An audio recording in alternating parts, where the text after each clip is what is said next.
Hello, everybody, and welcome back to another Velo podcast. My name is Mike, and today I've got Velo tech editors Josh Ross and Alvin Holbrook with me because we're going to talk about a whole bunch of stuff.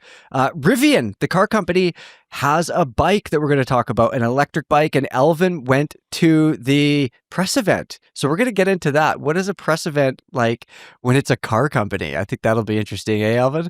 Got a lot of thoughts. Excellent, excellent. And we are also going to dig deep into trainers today. So if you went to the Velo homepage, you would find Josh Ross's very in-depth and very long and technical article where he talks about all sorts of trainers. He looks at what you get for what you spend, basically. So today, we're going to dig into indoor training. We're going to talk about what a good budget setup might look like, a good mid-range setup. Josh is also going to tell us what his dream indoor training setup looks like. We'll get into stuff like how not to destroy your bike, and most importantly, how to make that indoor riding fun, in quotation marks. I have a lot of questions, Josh. I have ridden 32,000 miles inside, I calculated, I think last year. So hopefully I have some answers. We'll see. Did y'all hear me just throw up in my mouth a little bit? Miles. Tried my best to just hide it. Anyways, we're also going to get into a new group set from Campagnolo Super Record X. So that's a gravel group set in 2x or 1x. Josh is going to have all the details on that there as well. But first, Alvin, let's talk about this weird Rivian bike. So we should say the company name first. Also. Yeah, it's called Also, which isn't great for search engine optimization by any means. Because if you type in Also e-bike, they've gotten to the top, but it's taken a while. But it's called Also. But and they were, the Rivian CEO RJ Scringe was there. But besides that, they were trying their best to kind of separate themselves from the electric car company a little bit. Yeah, I will say that when a car company releases a bike of some sort, it's usually a whole lot more marketing than substance. Like you think of some of these car companies that have released bikes in the past and like they're not actually real. Do you know what I mean? Like they don't actually exist. But this thing, the Also TMB, is it going to exist? What is it for? Tell me about this thing. I mean, they're talking like it's going to exist, and there was enough stuff going on that makes me think it's going to exist. Whether or not the parent company, I suppose, Rivian, exists in a couple of years, like there are a lot of people who have opinions on that. I hope they do. I want a Rivian R3, that little hatchback. Me too. Yeah, that bike, I try not to sensationalize with catchy titles and that type of thing, but this is the most impressive bike I've ridden all year, I would say, just from like a technological standpoint, because there's so much here that I think not people who aren't really cyclists deeply want. You know what I mean? Yeah, it's stuff like the phone is key system, so it locks as you walk away from it, and it unlocks when you approach it, and it has all that information. It has built-in navigation. The screen is like pretty logical. The controls are different than other e-bikes, and they're also pretty logical, and it's really powerful too. Like that certainly helps. Okay. Before we get too deep into the tech stuff here, because there is actually a couple of neat things going on. This thing has an inverted fork on the front, big wide tires. When I look at it, it kind of looks like a mountain bike, but also I don't actually think it's a mountain bike. This is for people riding around town, like a general use e-bike, I assume, right? Yeah. I actually called Dario because he had some questions at Pink Bike, Dario DiGiulio. He had some questions about it because it kind of profiles as a mountain bike, right? It's got smaller wheels than you'd expect, like opposite of the 32s that people are asking about. But 120 mil suspension for a year. The inverted fork was pretty wild. And they did talk about in the announcement that a lot of e-bikes that are designed to be kind of car replacements just aren't really engaging to ride outside of the basic commute.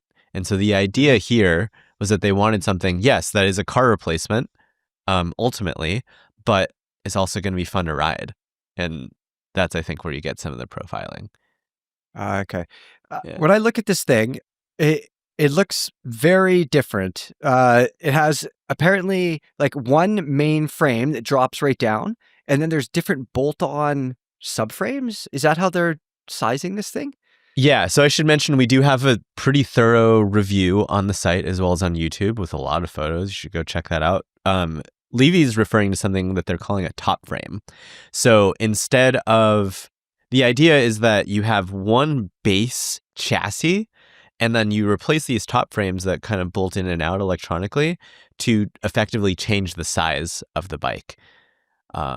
Or you can add like a rear rack, for example. Yeah, and so you can do that. And so I think theoretically, like you can have one bike for the family, and then let's say you have one spouse that's 6 feet tall and another one that's 5 feet tall. Yeah. Like you can on other bikes just raise and lower the seat post, but this one is a more comprehensive fit adjustment, I would say. Yeah. Or you can add the rear rack on pretty easily and then remove it pretty easily as well. Yeah. Obviously, it makes manufacturing different sizes much less expensive too, because they only got to make a different size subframes and not main frames. Yeah. In your article on Velo, I read that this thing has a magnesium motor housing with 2 motors in it. That's twice as many motors as a normal e-bike. Explain it, please. Yeah, I talked with one of the engineers. I was like, what's the thing that you're most impressed by? Like the accomplishment that you're most impressed by here? And he's like, oh, the magnesium casing that we have for this. Because it houses not only the 2 motors, but it also houses the battery too. And that's a 500 or 800 watt hour battery. Those are normally massive, but these are are tight and compact. And so there's 2 motors. One is attached to the cranks. And so as you pedal along, you're not directly moving the bike forward. You're actually moving a generator that adds juice into the battery. And then the central processing unit, or whatever that they're calling it, like recognizes, okay, they're putting in this much effort or power. And then we're going to use the second motor to add that much more propulsion. And that moves the belt, which moves the rear wheel. So this thing is getting more bonkers the more you talk. I know. I know. That's why I'm saying it's so impressive. Like, is that regen? So it's charging while you're pedaling? Is that the idea? So that's not the regen, even though it does have regen. So the idea is like, you pull the brakes. There's sensors in each brake caliper, basically, or lever, what have you. And up to a certain point, you can actually see it on the display of the bike. You can see as you pull the brake lever, you're not activating the brake calipers or the pistons, but you're activating regen, which is the motor working against the belt effectively to slow the bike down. So regen braking, much like an electric car has. Yes. Yeah. Okay. And they quote that like 90% of like your braking is going to be regen, which I was watching all these people like ride a bike for the first time in 4 years is what they were saying. And they were they were going way past the regen. And I suspect that the 90% is optimistic. But regen is cool. I'm glad to see it. Interesting. That is very interesting. I should mention that as a result, like you're claiming like the base battery is like 500 watt hours. Like you're normally seeing between 500 and 600 watt hours for most commuter e-bikes. But those commuter e-bikes get like 35, 40, 45 miles of range. And they're claiming 60 here for that base one, which isn't nothing, I think. Yeah. You know? I think people need to you got it. When you think about that, it's easy for us as cyclists to be like, oh, that's not very much. But how far do people realistically commute? It's actually a lot. 60 miles is a lot if you're using it for commuting. Yeah. Yeah. It absolutely is. And then the other thing to note is like, because there's also not a derailleur system or like an internally geared hub or anything like that, or a gearbox really. So what is shifting like? What does it do to shift? So there's two modes. There's a trail mode, which is the mountain bikey fun part. But there's also an automatic setting, which I had one engineer call it like a CVT, and I had another one say like, no, it's a direct drive. Like there's no shifting or gear ratios changing. And so it's Okay. And so in the automatic setting, it's just you pedal and you go, and it changes the speed based on how fast you need to go. There is a trail mode that's limited to 20 miles an hour, and then it's got 10 gears on it. And frankly, it feels kind of like a pinion gearbox, but like a little bit softer. Okay. Like you feel something in the pedal, which I should mention. Apparently, the first thing that I noticed when I put my foot on the pedal and before I started going, you can feel the pedal kind of buzzing. And I had someone tell me that was by design, that was there to let you know that the bike Haptics. is on. Yeah. And it's a standard very pedal. Cool. Yeah. Yeah. Kind of just, again, kind of crazy. But the shifting immediate, it didn't matter how much like force you're putting through the pedals. Like there's no hesitation. It just went. Yeah. Yeah. And it's not as like positive. Like it's not like the barrel, like gun barrel shift of like a pinion gearbox or something like that. Bang! Yeah, exactly. Yeah, that's exactly right. You shifted. But it's also got a belt drive, which tends to kind of soften the feel of the shifts a little bit.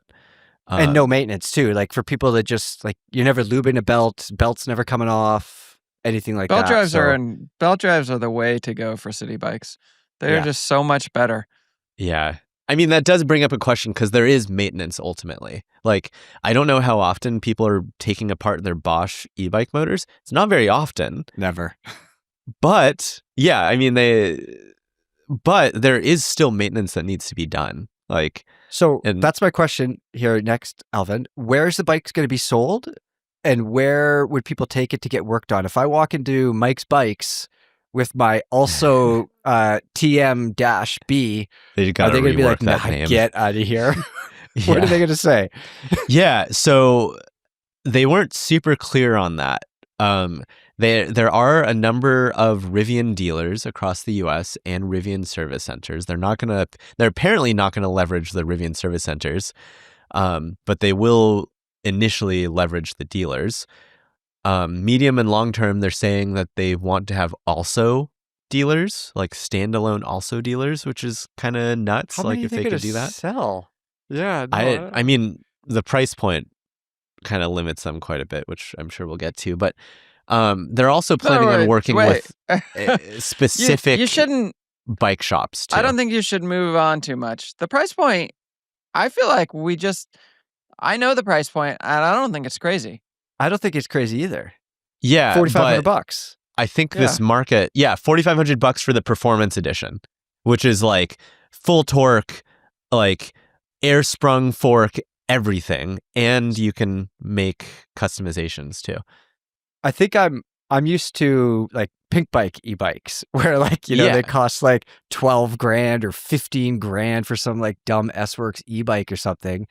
Comparison, this seems like, I mean, it's obviously way less money, but I guess we have to frame it as the person buying this isn't looking at S-Works bikes. Like this might be the first bike they bought in a decade and they're buying it to go to the fruit market on Sundays and to commute or something. Yeah. But they're looking at it and replacing a car. Yeah, but how many of those people are legitimately doing that? That's less than you think. And a lot of those people who are replacing a car, I do agree with you, but I am also mentioning this. Like a lot of those people who are looking for a legitimate car replacement would be pretty well served by a $2,000 Aventon e-bike that we've reviewed in the past. Those are pretty good. They just don't have all the tech. So I tend to push people. If people are asking me, I would say Specialized or Trek. They both make really good bikes. They're easy to find. They're easy to get service. And I feel like $4,000, $4,500 is in the range for those brands. Yeah. That's very valid. I will say you're in Portland, which I think kind of skews how much people want to spend on a bike. But I think like the long-term goal is to get people on these bikes and out of cars, or like at least for like these shorter trips. Like they talked not about last mile, but 5 miles. And those folks, like, outside of early adopters, which are going to be stoked with all the tech, like $4,500 or under $4,000 for the base model is a lot of money. So you test a bunch of cargo e-bikes. Yeah. This thing is obviously not a cargo e-bike, although you could put a rack on it and shit, I'm sure. How does it compare price-wise to those? And if you were buying one of these things to get around and go to the grocery store, that kind of shit, would you look at it also? Or would you go for it hurts me to say this, but more traditional e-cargo bike, you know? So here's the thing, and Josh is looking this stuff up. Like if you're looking at like the top end of like a long tail cargo bike that can carry a kid, which is something that they touted here, that you can carry your kid, go back home, remove the rack, and then go ride on the way home or something like that. I have an entry level long tail cargo bike from Tern that retails at under $4,000. Okay. And it doesn't have the bells and whistles of the higher end Tern GSD, which is a fantastic bike with a huge accessory thing. Those come in at like $6,000. But again, like that is a lot of money. And we also like have had like these Aventon e-bikes around here for a long time. Like I loan them out regularly. Yeah. One of them's got like 1,500 miles on it. And like it definitely requires more maintenance than this also does, but it's getting us around at 25 miles an hour and can carry a bunch of stuff. Yeah. So that's kind of the question. This thing definitely looks neat. If I had to guess, we're not going to see a lot of them, but you might see them around where you live, the San Francisco-ish area.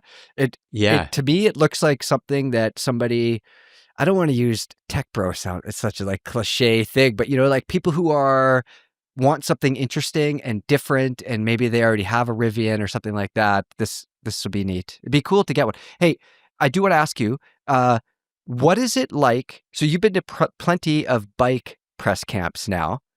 This is a bike press camp put on by a company that's owned by a car company, I guess is how we'll frame it. What was the event like?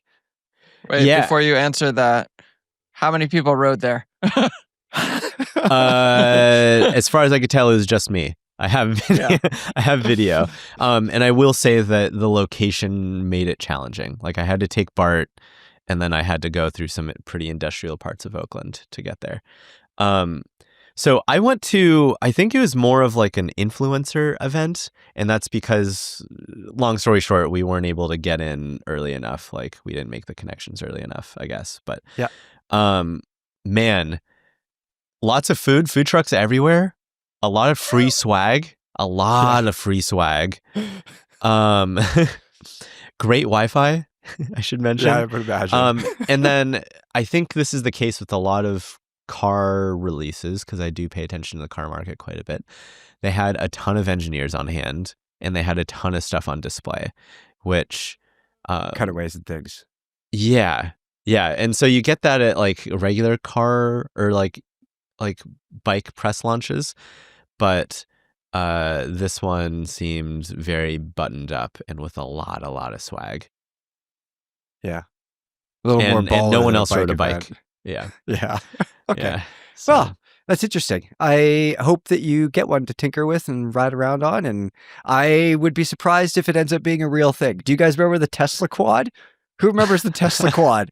Oh, who I remembers remember the that. Roadster? also had a version of the Tesla quad, mind The you. Roadster, I remember. The Roadster was a Lotus, and that thing is still amazing. No, there's the a new one. Roadster. Yeah. But Oh, not there's a- anymore, actually. Yeah. Oh, 8 years on, I think they've given up. Happen. Yeah. Well, there you go. absolutely I have not. no idea anything about that. Yeah. I mean, seeing, so the guy who runs also the president, Chris Yu, was at Specialized for a decade before this. Okay. And then RJ Scringe, like, was talking about how he himself is like has multiple bikes at home that he rides regularly, and seeing like their kids like play around on the bikes and stuff makes me think that this is going to happen. So Okay. Yeah. Cool. Well, fingers crossed. Right. Guys, do you know what is going to happen? Super Record Gravel. Super Record X. X. Bro, come on now. Maybe Yeah. it's Super Record 10. Maybe they mean Super Record 10. They're not clear. Yeah, they Anyways, should. so we had Super Record 2x13 in June. Now there's Super Record X, basically gravel version, using most of the Super Record stuff, but with some important differences for off-road use cases. Josh is here to tell us all the things. Yeah. So when I was reviewing Super Record Road or Super Record 13 is what it's called, the road version back, it was super clear that gravel was coming. They were clear about it. It wasn't even really a secret. Campy was like, this is a platform and there's more coming. And then you could easily look at Ekar and go, yeah, that thing doesn't stand up to anything else. So, like, what's going on there? It was Alvin, obvious this was coming. Alvin, you've been riding Ekar. I owned Ekar. I was an Ekar owner. I had sold one of my mountain bikes to fund Ekar to be one of the first. Big Campy. I've historically been a big Campy fan and have put up with a lot of their BS to be a big Campy fan. As have all Campy fans. Yeah. I will say I did see this group set at Unbound. Like Mattia DeMarchi was on the 2x version, and that had some weird stuff going on, but it made me really excited about this group. But Josh just got the details. Yeah, I mean, there's an interesting thing. So it's a platform, right? And you immediately want to think of SRAM Red because SRAM Red is also kind of a platform in the same way. And I spent a bunch of time when I was writing up this article, not a review yet, review will come later, but when I was writing up this article, going back and forth, like, how does it compare to SRAM Red and how much of the part sharing makes sense? Like, Campy pushes on part sharing a lot. SRAM doesn't really push on that, but aren't they kind of the same? And they are kind of the same. Basically, what shared is the levers. And then you take your levers because there's no physical there's no cable. So you can connect it to anything you want. It's all just software. And then at the back, you can choose either there's an all-road version of the derailleur or a gravel version of the derailleur, and it's just about the cage length and also how beefy it is. And Campy, when we talked to them a little bit, it's a little bit weird, Alvin, when you were there also, but they didn't say. Like, I don't know why they hid this a little bit. They were like, that other test that other brand does, we can do that too. Which what they're referring to is the SRAM shows people standing on the rear derailleur, on the Explorer derailleur. And if that seems to be the deal here. They're saying that this is strong and it weighs a little bit more, not much, but I think 60 grams. And then you get a stronger thing. Yeah. So the rear derailleur, the gravel specific rear derailleur, long cage, obviously to work with a wider range. And then it seems, does it have a different clutch than? It's the same clutch. They call it a micro clutch. It's the same clutch, or nano clutch, sorry. Yeah. They call it a nano clutch, and it's the same clutch on the all-road version and the gravel version, but there's no clutch on the road version. Which is not good, I don't think. I mean, I think there should be a clutch on all road versions, but I have to admit that I didn't call that out in the road review because it actually didn't end up bothering me in the same way that other Shimano group sets have. Oh, I'm not sure. Yeah, I'm pro clutch too, but normally I would really call that out as being obnoxious that there's no clutch. But that's what I'm saying. I rode it and I still ride it, and I don't hear a lot of chain slap. Whereas sometimes I hear it more and it bothers me, and I'm like, why is there not a clutch? For whatever reason with the Campy, it just doesn't seem to be as much of an issue. I don't know. Okay. There's not like a good explanation for that. UDH and normal derailleur hanger, I assume. Yeah, so this is the same as their road setup. You can put it with everything. And in that review of the road, it does lead to some weirdness if the mechanic setting it up isn't super used to that because it's just the Campy things. But you can make it work with Shimano direct mount with a traditional derailleur hanger or UDH. Okay. we got some cassettes as well, which are different. So the way I framed the way that I framed the PR like article where I talk about what is coming is that if you want to understand this group set and you want to understand Campy, look at those cassettes. They offer 5 or 6 one-step gear jumps in the beginning. So there is a 9 to 42 and a 10 to 48, which you're like, we want more range, right? Yeah. But this is Campy. They're focused on racing. They are focused on, it's almost all road. Even their gravel is a little hint of like, we're talking like, I don't know, maybe Unbound, which is not super technical, even though it's much more technical than European gravel, maybe. We talked about that last week. But, you know, this is for racing. They want to keep your cadence in the like perfect and have small gear jumps. Yeah. I will say, when I owned Eccar, like one of the big draws was, it was 13 speeds, but the 10 to 44 cassette meant that at the top of the range, I could treat it like a road bike and have small one-tooth jumps. And I find that the one-tooth jumps don't matter to me as much now as they used to. And I can think of a couple of reasons why, but like it is cool to have that option. I just wish that they had a even wider, like a 10 to 52 or something. Yeah. And the chain rings go down to 38. So, you know, I realize I think my use case and where I live is a little weird. It's not normal. It's steeper here. And like my gravel bike gearing is 36 chain ring, 10 52. So the lowest, you have a 3652. And this goes to a 38 42. Yeah. No, 38 48. 48. Yeah. 38 48. Yeah. Well, So you can comparable-ish. you could theoretically do the 2x because the smallest ratio is there 45-29. Yeah. But I don't know what the biggest road 2x cassette is that you can get there. Is it like 1136, I think? But I don't know. I don't know off the top of my head like which one's lower between the two. One weird thing is the sprint shifters.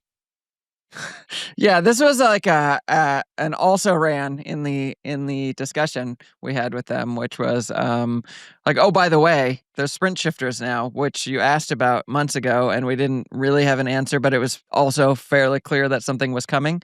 So yeah, there's sprint shifters now, except the sprint shifters, they're wired to the levers, and then you have to buy the levers with them, except maybe not, because it sounds like you'll also be able to buy an upgrade kit later, except they didn't say that you're going to just plug it in or it was going to be easy. They were like, a qualified campy mechanic would be able to handle this.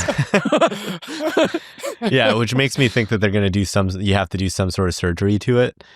And it's just like, oh, I'm looking at this SRAM bike and it's got wireless blips, and I can stick them literally anywhere. Like I can put them on my forearm, and my bike has wired blips and wireless blips. It's got wired blips under the tops, and then it's got my wireless ones on my aero bars. So when I only use my aero bars a handful of times a year, but so I actually have 3 different places to shift. The Campy satellite shifters, they got to just plug in. They have to. I would bet there's no surgery. They got to just plug in. They have to. I would hope so. I hear you hoping. I hear you're praying, but that's not what they said. Josh, do you still have that Super Record bike? Absolutely. Can you you want to know? You want to know if I pulled the? Yeah. So I haven't. I'm not going to do that right now. No, don't do it live on the podcast, please. But we will report back. Yeah, I will say, like, as a Campy fan, this is exciting to see Super Record X and to have this huge, massive range of stuff going on, right? That is, I don't know, it's cool. I'm glad to see Alvin, that's happening. So we all live in North America. I like the idea of Campy, but realistically, I'm not going to go buy a Campy anything because it doesn't actually exist anywhere here in North America. So, like, what are these? It does in Portland. Yeah, okay. There's two places in Portland that I can think of off the top of my head that I could walk in and get campy stuff. Okay, so maybe that was a bit of exaggeration, but I guess my question to both of you guys would be, what does campy have to do to make this thing popular, to make it happen? Do you know what I mean? It's never going to be popular. Okay. It is always going to. It is. You don't choose campy to make the easy choice, to make the popular choice. You choose campy because you want to be different, because you wanna like portray being an aficionado. And I don't mean to take that away from like campy performance, but like let's be real here. When you're talking SRAM Red, Shimano Dura Ace, or some the gravel Shimano, but like these top levels, they're all good. They're all really good. So it's not like you're choosing one versus the other because you're like, oh, I must have this other like these two are not good and I'm choosing this one that's good. No, you're making a conscious choice about what you're putting on your bike, and you're going to choose campy because it's campy.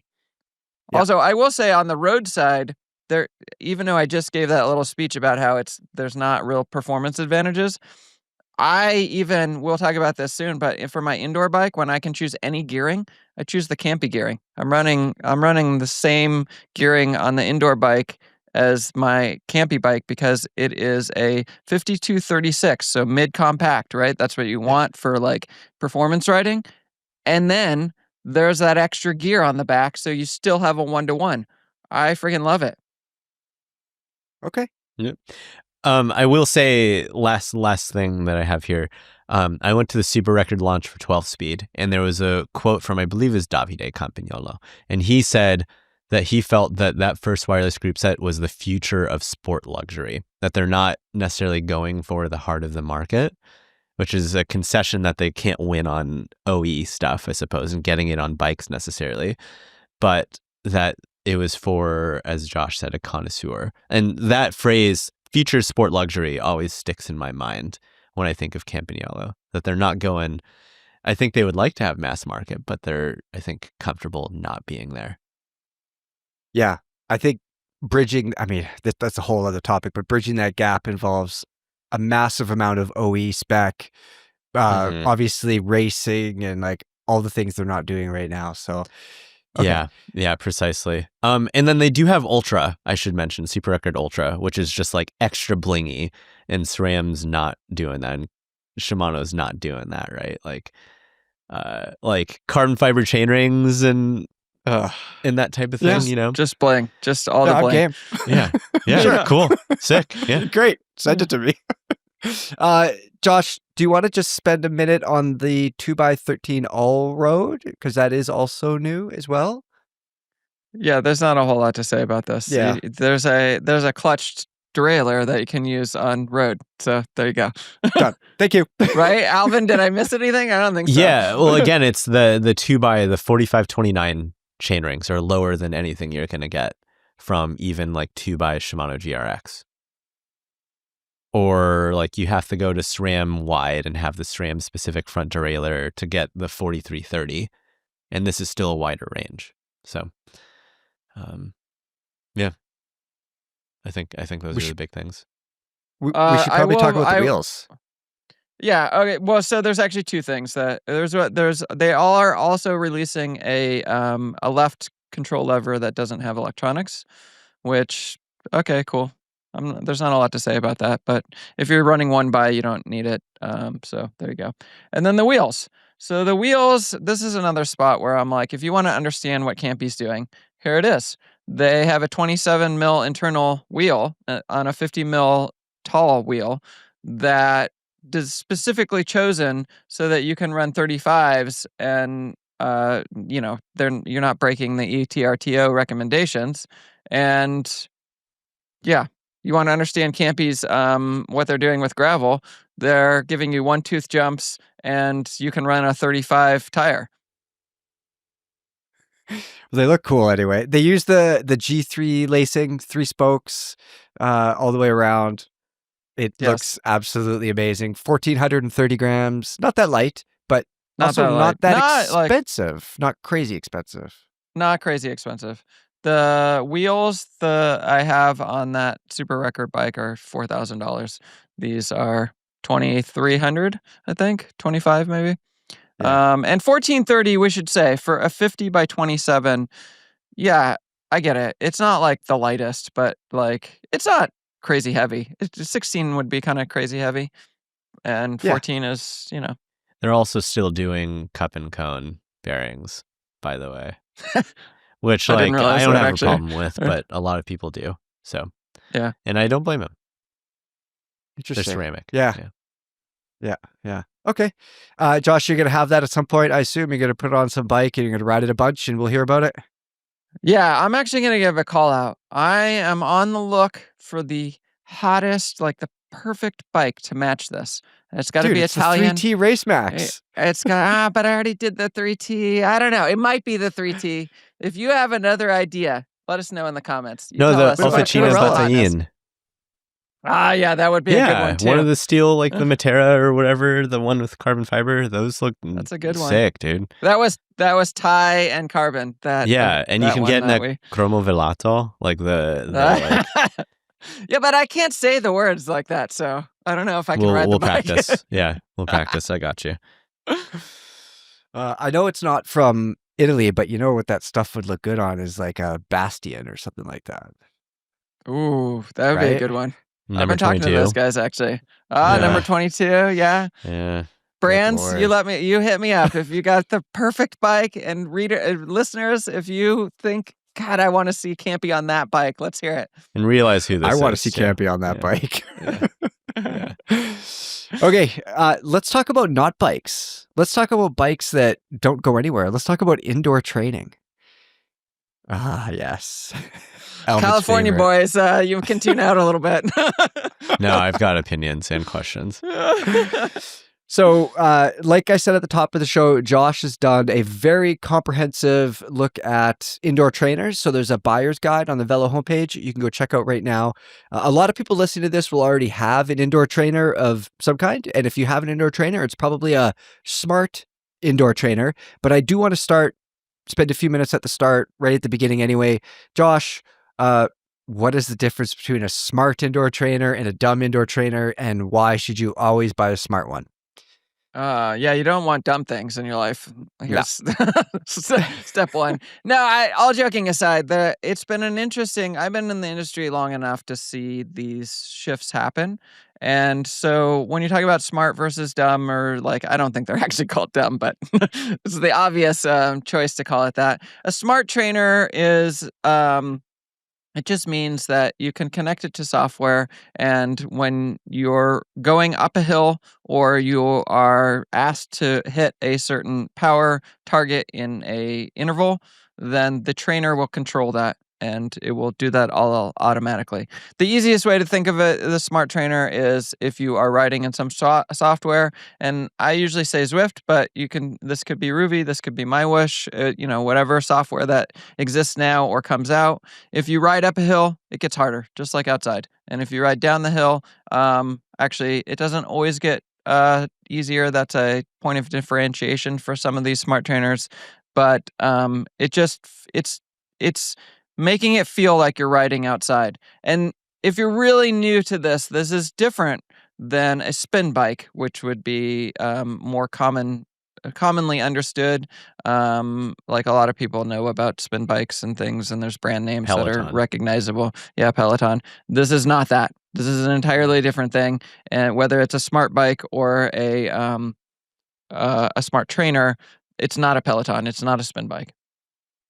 And then there are also some other shifts that had happened more recently in the market, which is pretty recently, you might have a wheel-on trainer, which means that you put your bike on something that locks your wheel into this something, and then your tire pushes against a roller, and that creates it makes it harder for you, right? And those were cheaper. And well, first of all, at one point they were kind of the only thing, and then they were cheaper. And this year is the first year where I'm like, nope, those are out of the buyer's guide. I do not recommend that you buy those anymore because you can get a cheap smart trainer. Do you guys remember buying trainer tires? Yeah. Yeah. And there would just be like dust like from tires on the floor. Yeah, that's all Yeah. gone. Now, rollers do exist, and I've always wanted to. I don't know if we'll have time to, but I've always not always, but like more recently, I wanted to do rollers make sense in 2025? And they kind of do, It's and for they a kind of different don't. thing. Very different They're for use and need. nerds I mean, and track riders. Like, if you want to be a better cyclist, ride a set of rollers for like 2 winners. Or at least, like, sometimes. That fear of falling off and just crashing, destroying your computer and everything around you. do you that will actually make you need better. that fear? I don't know. I'm not sure. I think That's it not makes gonna you teach you better, pack but- It helps you pay attention. Yeah. Okay, all right. Yeah. Time Well, goes by faster when you're not trying to fall, Alright. or when you're trying to not fall off. I have a mantra from my rollers days, which is so what happens is you get a little nervous and you hold your breath and you stop pedaling, and that's when you fall. So my mantra was always breathe and pedal. Because if you just keep pedaling, you'll stay upright. But anyway, this Yeah. is a tangent. Yeah, Josh? last thing I will say, because you guys are thinking that I didn't do this, I did own a set of Kreitler rollers, and I rode my Those are the best fixie ones. on them. Yeah. For a long time. Yeah, Yes, yeah, and I even hated better. them. Keep moving. That's why he doesn't like indoor training. He's Uh. remembering those roller days. Hey, Josh, is there anything that's called a smart roller? Like rollers that you can hook up? Because I used there to have are, rollers but that I- would push a fan for resistance, which Yeah. was a lot of work. So I have a buddy, actually, James, that has some sort of magnetic resistance thing on his Kreitler rollers. I don't know the details of that. But in the general market, there is a Wahoo smart rollers system. And I'm not recommending that, quite honestly. Again, Okay. it just goes back to what else is in the market. It's not, well, when those rollers first came out, they didn't have a power meter built in, and it was this whole like thing. But at this point, you could use them, but there's just other options that make more sense, that are cheaper, that are easier. It just, Okay. So speaking of options, how much does one have to spend to get a smart trainer? Where does it start? so the cheapest one that I have on the list is a $300 unit. And I'm kind of torn about recommending that one way or the other, because it's in the list, because it works. But those sorts of, it's the ThinkWriter XX1 or something. I forget the exact model number, but you don't have any company behind it. Like, right, there's no support for that. There's no like. I did find an app for it, and I was able to update the firmware, but and it works it works. And so that's why it's in there, because if you really want to save money, it's akin to buying a wheel-on trainer. Like, it works. But this is not the kind of thing where you're going to be able to do intervals. There's aggressive power smoothing that you can't turn off. There's no this thing, at some point it'll die and that's it. So, but that is where it starts.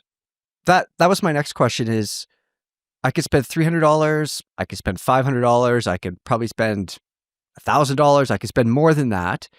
What am I going to notice if I spend, $500 to $600 instead of $300? Why is that one better, or what does it do different? So the first step up is really the product that is in that first step up is the Wahoo Kicker Core version 2. And then you could also search for, I don't put this in the buyer's guide, because the buyer's guide is like, you're looking for a new thing. You want to buy it from a store, but you can get the Kicker Core version 1 for $250 used. And I definitely recommend, if you're really looking to save money, that's probably your place to go. But once you step up from that first, really entry level price, and we're talking new retail, your next thing is the Kicker Core 2. And what you get with that is that, one, you have Wahoo backing you. Like, if they have a problem with that, they have great customer service. Get in touch with them. You get about 16% gradient, simulation. That's the word I'm looking for. Gradient simulation, and you get plus or minus 2% on the power meter. That's sort of that first level. And So is it more accurate, than a less expensive power meter and offers more grade? so the one that the ThinkWriter that I have in there, it does seem to be accurate, but it has this power smoothing thing where it once you hit a number, then it sort of holds it there for a while. Whereas the Wahoo works like you expect it to work, and Okay, more realistic. it's more realistic. And plus or minus 2%. The reason, and this is where you go, well, maybe I want the next step, because the next step is plus or minus 1% and around 2,000 watts of resistance or 20% gradient. Yeah. You have a question here, Levy. I have a question about budget trainers in general after this. So, Yeah, I was just going to ask, the accuracy, I understand you want it to be accurate, but it almost doesn't matter what number it shows as long as the number is consistent, I guess would be my question. Like if the more expensive trainer, if my actual watts that I'm putting out, let's say, are 200, and the more expensive trainer says it's 199, and the relatively inexpensive trainer says it's 195 or 194, how much would I care? How much does that matter? You know what? I don't think I could have written this question for you better, because it sets up everything like in such a great way. Because, okay, this is why you have an entry-level trainer. If you buy the Wahoo Kicker Core 2 and you spend about $500 on it, it sort of varies. We actually have a better deal on the we have a really good deal on the buyer's guide right now. But whatever in that $500 price range, you get this plus or minus 2%. And if that's your power meter, and that's where you're interacting with power, is only to, do intervals in the winter and ride on Zwift or whatever, Ruby, whatever software, right? It's fine. It's totally fine. Exactly what you're saying. Absolutely fine. What happens is then if you then have an outdoor bike and you have a different power meter, and maybe you have a gravel bike also and you have a different power meter, and Are you talking now all about me these specifically? Yeah. Well, now all these power meters are reading different numbers, and if they're all it's stacking plus minus, right? If you do 2% here and 3% there, and so the more bikes you have and the more places you care about power, then the more accurate you need it to be, because you want it to be like, I prefer to do my FTP tests indoors. And then when I go to my outdoor bikes, I want that FTP test to still be relevant in terms of tracking training over time. Yeah. So I guess for some perspective on that, I would say I have two different power meters on my gravel and my road bike. And when I go out on my road bike, I look at my power meter and I'm like, oh, what's wrong with me? But nothing's wrong with me. It just reads a tiny bit lower, yeah. Yeah, so if you only have one, it doesn't matter as long as it's accurate, and the Wahoo, or as long as it's repeatable, and the Wahoo is absolutely repeatable, so you're good. But you might want to step up to something more expensive if you want more accurate power, and there are reasons that you might want more accurate power. One of them being multiple bikes with different power meters. Josh, do you have an opinion on buying secondhand? I know that. Yeah, you should do it. You should absolutely do it. If you want to save some money, that's how you do it. Is there trainers are reliable though? It's not like buying a secondhand bike. Like there's a lot to look at and a lot to be concerned about. But buying a secondhand trainer, is that relatively a safe thing to do? I mean, I think it is. For the newer Wahoos actually have like odometers on them. You can see how many miles have been put on it. But you got to think about, step outside of the bubble of like cyclists that we're in right now. Most people who buy trainers don't really stick with cycling, or they don't stick with indoor training for sure. They're like, maybe they got really into cycling in the summer and they're like, oh, I want to keep doing it. And then they buy it for the winter and they're like, this actually kind of sucks. And then it sticks around. And then it sticks around for a couple years and then they sell it. And it has like, I don't know, 500 miles on it maybe. The thing's brand new. Save yourself some money. Go find a used one. Okay. What happens when I spend more money? What do I get? Is there more stability, or is it better power reading? What happens? Quieter? So the first level of more money is better power, or like better accuracy. And you could also say that they do more power, but come on, we're not hitting 2,000 watts or whatever. These numbers are crazy. Speak for yourself. They do offer higher gradient resistance, or simulation. But even that, there's only a couple places, if we're talking Zwift, there's only a couple places in the game that actually will challenge the best trainers. That will actually challenge that first level of trainers, like the Wahoo Kicker Core 2, 16% gradient. There's only a couple places yeah, there's one or two, but not many. And also, the default for Zwift is to leave the resistance at 50%, which is not the same as making your ride easier, just to be very clear. It's like virtual gearing, essentially. Because if it takes, let's say it takes 2,000 watts to get from the bottom of a climb to the top of a climb, and you can either do that with more pedals or less pedals, and Zwift will turn the resistance to 50%, which just means you have to pedal more, but it also means that the trainer is seeing less, so it can more easily make it feel like you're actually riding outside.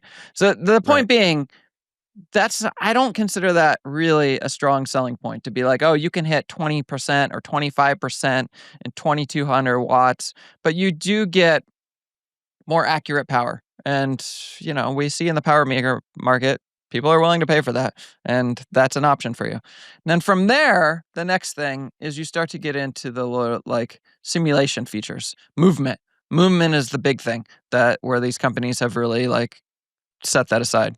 Yeah, I think it's an Elite trainer. I have a few different trainers, actually, a couple different Wahoos and an Elite and something else that I've tried over the years. And the Elite trainer does this thing where when I turn off the road onto gravel, it shakes the trainer or the bike and vibrates like I'm on gravel. That's TAS-X. That's Garmin TAS-X. Okay, there you go. Yeah. Thank you, Josh. My bad. Too many trainers. Yeah. But I thought it was going to be something really neat. I thought I would like it. And I liked it for about 30 seconds. And then I realized, I just want to work hard, and I know I'm not outside, so I don't need the gravel simulation shaking me around like this. I get that enough. You know what I mean?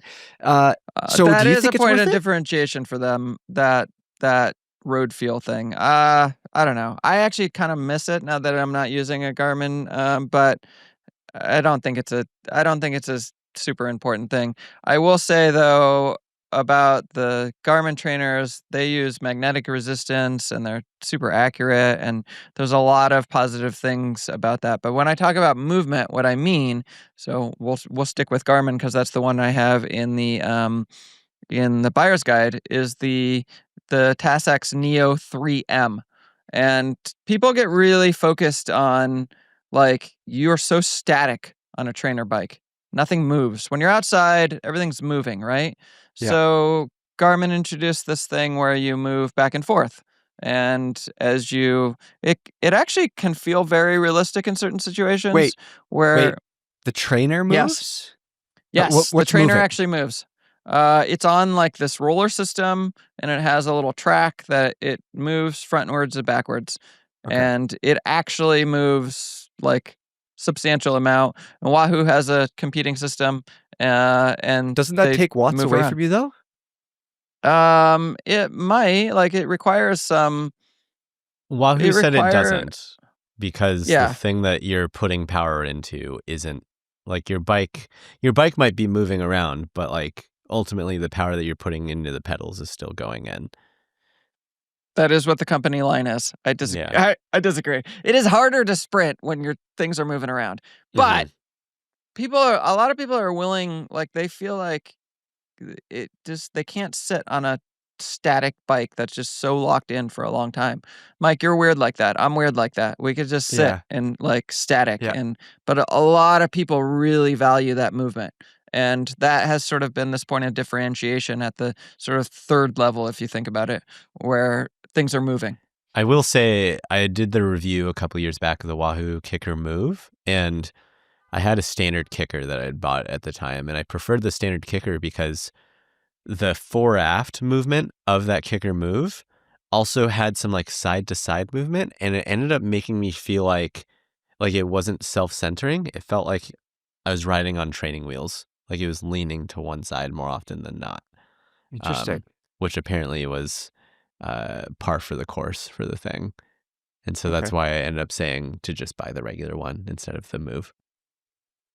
We do see people, for anybody out there looking for a little bit of movement, which is said to increase comfort, I guess. We see people do the tennis ball trick, where they mount tennis balls under each corner of the trainer, and it kind of gives it that little, side to side squish. You don't really have to do that anymore because that second level of trainers, so like the regular kicker and the Tasx Neo 2T, those actually have side movement, almost the same, built into the leveling legs. It's basic. They saw that everyone was doing the tennis ball thing, and they just made it part of the trainers. Okay. But yeah, I mean, people value that. And then the other thing that happens is that you start to enter into an ecosystem. So there is units from Elite and Wahoo and now Garmin Tasx that move the front of the bike up and down when you go up and down in Zwift. And there are things like the Zwift Ride, the bike that you can bolt onto Wahoo trainers and some other trainers too. And you just start to go like, okay, this year I bought this thing. Well, now what am I gonna buy next year to make my life a little bit better indoors? The climbing bike angle adjuster thing to simulate grades. Yeah. I've almost bought one many times. It makes sense to me because, I mean, I like simulation stuff. I think I really enjoy that kind of stuff. And if I'm going to work hard on the bike, I want it to be accurate, right? Like if we're going up to the radio tower, I need to get up out of the saddle, because in real life, I would be up out of the saddle. So you've used some of these things, I assume. Would you recommend somebody go buy one of those, or waste of money? I love them. No, I love them. They're cool. So I've used the Wahoo one. I've used the Elite, and now I am actually riding a Wahoo, their new Kicker Bike Pro, which includes that movement in it. The Kicker Bike Pro is the best of it because it moves the center part instead of the front. If you think about when your bike goes uphill, the whole bike shifts, right? Not just the front just doesn't go up. It doesn't hinge at the back wheel. And so that is more accurate. There is also one other thing that I want to jump back to, which is I had forgotten to highlight that Garmin does this, the Tasx trainers, but also the Kicker Bike Pro that we're talking about. They have a powered flywheel that simulates downhill. So other trainers don't. When you go down a hill in Zwift, the resistance goes away. But if you think about riding outside, you actually will speed up when you go down a hill. And if you have a powered flywheel, like the Tasx trainers or like the Kicker Bike Pro, then the flywheel will speed up. And this is really helpful in racing in Zwift because you get to rest a little bit more, just a little bit more when you're going down a descent. Okay, so speaking of the Kicker Bike Pro, let's talk about the next step. When people want something nicer than a trainer that they're going to bolt their bike to, what are they looking at? How much are these things, and what do they do? So there's the less expensive. First of all, it starts with the Zwift Play, which is, I believe, $800 for just the frame itself, and you bolt that frame to various other smart trainers. And that thing is awesome. For the price, it is fantastic. It has the controls for Zwift built into the bars. I mean, thing is so good. But it is kind of a pain because it's two pieces, so it's like awkward to move it and deal with it. And then it's not as adjustable as other units. And so if you really want to play with fit, or you have two different people, like you can't change crank arm length. So that's kind of a thing. And then the next level, the Wahoo has the one, I think you maybe just got this one, Mike, is that it doesn't go up and down, but it is just a bike. Normal kicker bike. Yeah. And it is very good. And then the top level is And really, it's really Wahoo that's competing at this level right now. TASX has a bike that these are about $4,000 for this top level, top, and TASX has one, but the TASX doesn't have movement on it, and I actually kind of love it. It's very solid feeling, and there's so many things I love about it. But when you get on the Wahoo and the thing's moving and it's doing its thing, and it has the latest Zwift controller setup built into the handlebars, and it's really good. So that's the one I definitely recommend. There is also an Elite, they call it the Square, that is a little like the Zwift one that bolts to a different trainer. It's supposed to be able to bolt to other trainers right now, but my understanding is that they're having some trouble. So I think unless you have an Elite, don't pick that thing. Yeah. I've only got a handful of rides. Well, actually only 3 rides, I think, on this kicker bike. And I will say it is so quiet compared to the trainer I was using. The trainer I was using before, I live in a house there's lots of other people living in this house above me and around me and stuff. And I think those people thought that I was firing up my hovercraft downstairs when I was using my trainer. But now, I don't think anybody knows that I'm on it. Yeah. Yeah, I'm not doing these. Amazing. I'm not doing these things justice really, because most people are like, "Why? What do you want an indoor bike?" Because I just take whatever bike and I put it on the trainer. I have found that a lot of people, when they buy these bikes, they actually buy them, husband and wife both use them, and because they're so adjustable, you just you mark off where the one person's fitting is and where the other person's fitting is. You just, whoever's going to use it gets on and adjust the things, and it's fine. But it's such a better experience than taking your bike, which will absolutely get destroyed on a trainer over time. Especially if you have an old bike that just sits on there, it will just melt into the ground over a few years. I just took mine off the trainer and took it to the dump. And when I took it off the trainer, I could not turn the handlebar.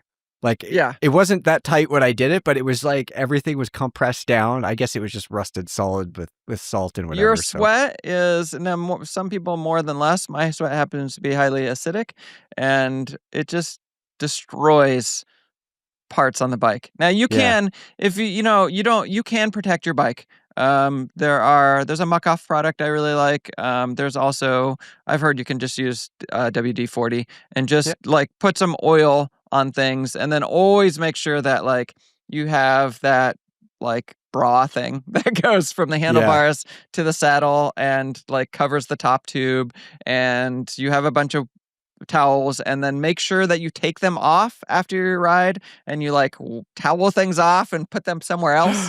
I have one question for you. So you have the Wahoo Kicker Bike Pro. I have the Wahoo Kicker Bike. So we both use virtual shifting. I have the previous version of the shifters, but they do the same thing. You know what I found on that? When I shift, I feel the shift in my legs because the ratio has changed. But what I want is a haptic clunk. I want it to go gunk. I think that it's been a little while since I used it, but I'm pretty sure that's a TASX feature that they actually have that. I want to put a little bass shaker or something, just mount double side tape it to the frame, and I don't know how to make it You're not going to do that, but we understand. I'm not doing anything. Mechanical feedback is what you want. Haptic feedback, exactly. Still here. I wanted to tell me that it shifted, but and I think anyways. No. Okay, all of this talking aside, I actually want to shift the conversation a little bit to the fun part of this. Your indoor training does not have to suck. Alvin's what? Yeah. And so here's the thing. Mike, you have demonstrated this so beautifully for me once again. I couldn't have written this better. Where you go, now you're a pretty dedicated cyclist, you ride indoors, you're willing to push through. Also, the weather really sucks, unlike San Francisco area where Alvin's I'm just not willing to push through, I don't care. But you really have to, and you are willing to do it, and you're you just accept that it sucks. And then I was for months, for a year, I've been Mike, let's get on a group ride together. I finally get you on the group ride, and you're oh my God, this is a whole nother thing. Like, I've never done this. Yeah. And there's two things. If you want your indoor riding not to suck, there's two ways that I suggest. Three, maybe. But number one, you need to use the community. That's why Zwift is great. And if you can find a different community in a different way, there are other ways to do it. But ride with people and talk to those people is my recommendation. But Mike has enjoyed not even doing it without talking to those people, whatever. But like, you look on like, figure out when you're going to meet up with people and ride with them. And that can be a race, which is soon I will get you roped into that and you will be hooked. I can see the future. We're going to come back next week and you're going to be like, oh my God, I did 8 races in 3 days and just going to be dead. destroyed. Just destroyed. And I'm going to have to be like, no, Mike, you have to like think about your training, 1 race a week, maybe 2, like be mellow. But I can tell you, it is so much fun. But you don't have to race. You could also just do group rides and they're like, people are so supportive. And then the other thing that I will tell people is that, so the big challenge with indoor riding, the real reason that I think it sucks for a lot of people is that you're there. If I ride out 50 miles, then like, how am I getting home? I'm riding home 50 miles. Whereas if you ride for a while on a trainer, you're like, I could just step off right now. I could just go watch TV. This pain. Like, I could just stop. So I do. Right. And that's right. We were talking before we got started, Alvin, we were talking about you hit that level, that spot at 30 minutes where you're like, yeah, I'm done. This sucks. And you just step off because why would you not? You need to do route-based things. You need to go, today, I am going to finish this route. Yep. And then because that's what you do outside. And then like that's another, Ruvi does this really well. Zwift does this. Then you go, okay, just like outside, you get to the top of a hill and you're like, now you look out, you can actually see things and you go like, hey, I'm at the top of the hill. You have a little food, you like take a minute and then you're like, okay, I'm going to finish this route, go down the descent, do the thing. Like that's, and now the third way, which I almost kind of forgot about because not everyone will be able to do this, and it's really more of a shorter thing, but you can do intervals like structured training. And to a certain extent, that will get you through. Tonight, I'm going to do this 1 hour workout, and that'll work too. So I have a confession. I've been on Zwift for all the years, like 15 years, 10 years. I don't even know how long. Many years. Since they started, yeah. Basically, since they started. I would say that there are many years where like I'll do an entire year and I'll be in erg mode the entire time, just specifically doing like locked in interval, or not specifically intervals, but workouts. And my motivation comes from like, I want to get through the thing, Yep. And if That's it's exactly not erg right. mode, if it's not erg mode, then I have a hard time getting through the thing. But what erg mode does is it doesn't let me back off. It doesn't let me cheat. If my pedals are turning over, they're probably doing the wattage that was prescribed to me, which is is absolutely my favorite thing about indoor riding, because I'm pretty disciplined outside too. Like I want to work, I want to do the things, but when I'm outside, I am more likely to ease up a little bit, or maybe my third of fourth interval ends a little quicker, but inside, like there's no cheating. I love it. There's no cheating because you're locked into the thing. And if that works for you, that is a way for people to get through.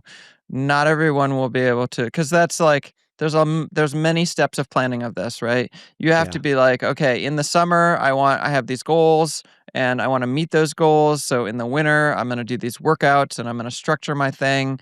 And like tonight, that means I have to do this VO2 max workout that lasts an hour. And yeah, if you can do that, that is a way to do it. But not everyone can do that all the time. I'm going to center myself in this conversation really quick. Please do. As someone who has not spoken at all in this. I find, so I've tried all those things. I've tried group rides. I'll bail on them. I don't know anyone in these group rides. Whatever. I'll leave. I've done intervals.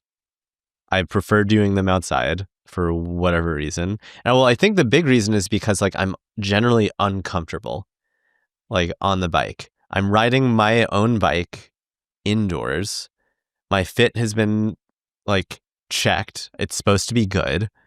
It's a combination, I think, of me being like sweaty in ways that I don't want to be sweaty or I'm not accustomed to on the bike. I think it's like me like being really There's usually bored. a puddle under my indoor bike, just so we're clear. So I'm not even like I don't even sweat a ton, which I think is comes as a detriment to me. Like I don't have these like issues with corrosion or like having to do towels or whatever. How do I make this more comfortable? I think is my question. But one thing that I didn't touch on, and I sent Mike a picture of my setup. I have 2 fans. So I have the Wahoo fan, which is so good. This is another thing where you think like, oh, but I could just get whatever fan. No, I'm telling you, the Wahoo fan is more powerful, more directed. It is so much better than other fans that I've used. And it has, it can be speed sensitive or heart rate sensitive, but speed, I never heart use rate that. or power. I just leave it on full I use the blast. heart rate. Yeah. Right. Okay. So you have a fan. Now I also have a second fan, which I have connected to a smart plug so that I can say, "Hey, Alphabet." I'll say it that way because I don't want any of my smart devices to respond right now. Hey, Alphabet, turn on the pane, because I've called it pain, and I find myself clever when it turns on, because I want that second fan when things are when things are hard. That is clever. Things are voice rough. activated. That's better than remote even. Yeah, no, it's definitely better than remote. So I have the Wahoo fan doing its thing with my heart rate, and then I have the second fan. Usually use that when I'm racing, like if I'm trying to catch a breakaway, or God help me if I'm trying to create a breakaway, then I will turn on the second fan.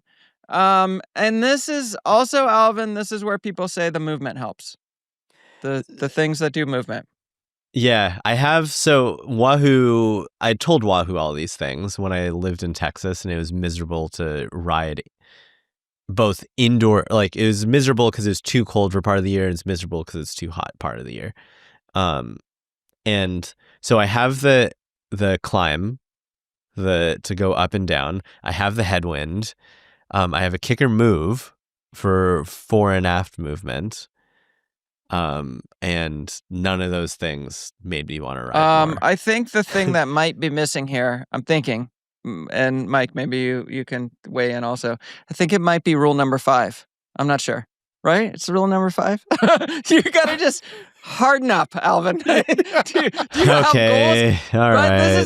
This is the problem here, is that you could just go outside, and I'm not going to pretend that that's right, the thing. And I'm not going to pretend that when you can go outside, like, I don't know. There are people that prefer to ride inside for certain things. And I will say, like Mike, I prefer to do my workouts inside. If I'm doing structured intervals, I prefer it inside.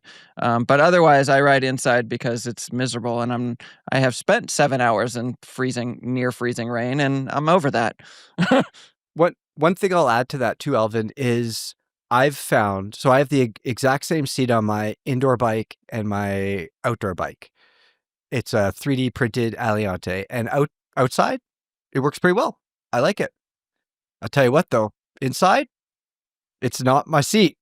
Yeah. So you're sitting on the bike, you're more static. Like we talked about, there's a lack of movement, like natural, I'm not saying this right, but like biomechanical, blah, blah, blah going on.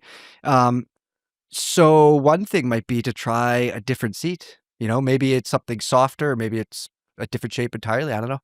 Yeah. I think the ultimate issue is that I get bored, or I'm like, I hate this, or I hate how I'm sweating. And then I start to notice all the small things where like, oh, the saddle bothers me a little bit. But if it's like, there are times where like I've ridden on the trainer for 4 hours at a time once, and it was totally fine. And it was on the same fit that I had outdoors. But I will keep it all in mind, because I do need to do that, and I need to stave off running, which all my friends are picking up right God. Don't run. I did just pick up running shoes, pals.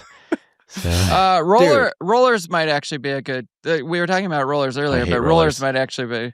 Why do you hate rollers? Rollers are fantastic. I think I'm just a hater at this point. Yeah. I think I'm stacking the cards against indoor training, and I'm sorry, folks, and I will stop now.